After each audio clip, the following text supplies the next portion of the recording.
আসসালামু আলাইকুম। আমরা অনেকেই শখের বশে কবুতর পোষণ করি এবং কবুতরের পায়ে ট্যাগ পরাই। কিন্তু আমি একটু ব্যতিক্রমভাবে কবুতরকে ট্যাগ পরাতে পছন্দ করি। এতে কি হয়, কবুতর বাচ্চা আর কি পায়ে ব্যথা পায় না।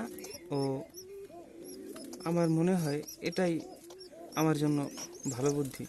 এই বাচ্চা একটু ছোট থাকতে আমরা অনেকে কি করি যে একটু বড় হলে এরপরে ট্যাগ লাগাই, কিন্তু আমি একটু ছোট থাকতেই মানে সবগুলো আঙ্গুল একবার নিয়ে একেবারে একসাথে রিংটা পরিয়ে দেই। এতে বাচ্চার কোনো কষ্টই হয় না, খুব সহজে। কিন্তু আমরা অনেকে আহ, একটু বাচ্চা একটু বড় হলে পরে আঙ্গুলগুলো তিনটে এভাবে নিয়ে এবং একটা এদিকে রেখে এভাবে একটা এদিকে রেখে এরপর লাগাই।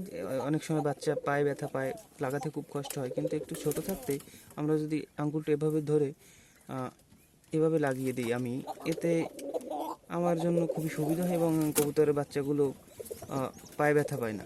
এই যে, এবং খুব সহজে এই যে লাগানো হয়ে যায়। আশা করি হয়তো আমার বুদ্ধিটি কেমন আপনারা কমেন্টে জানাতে পারেন।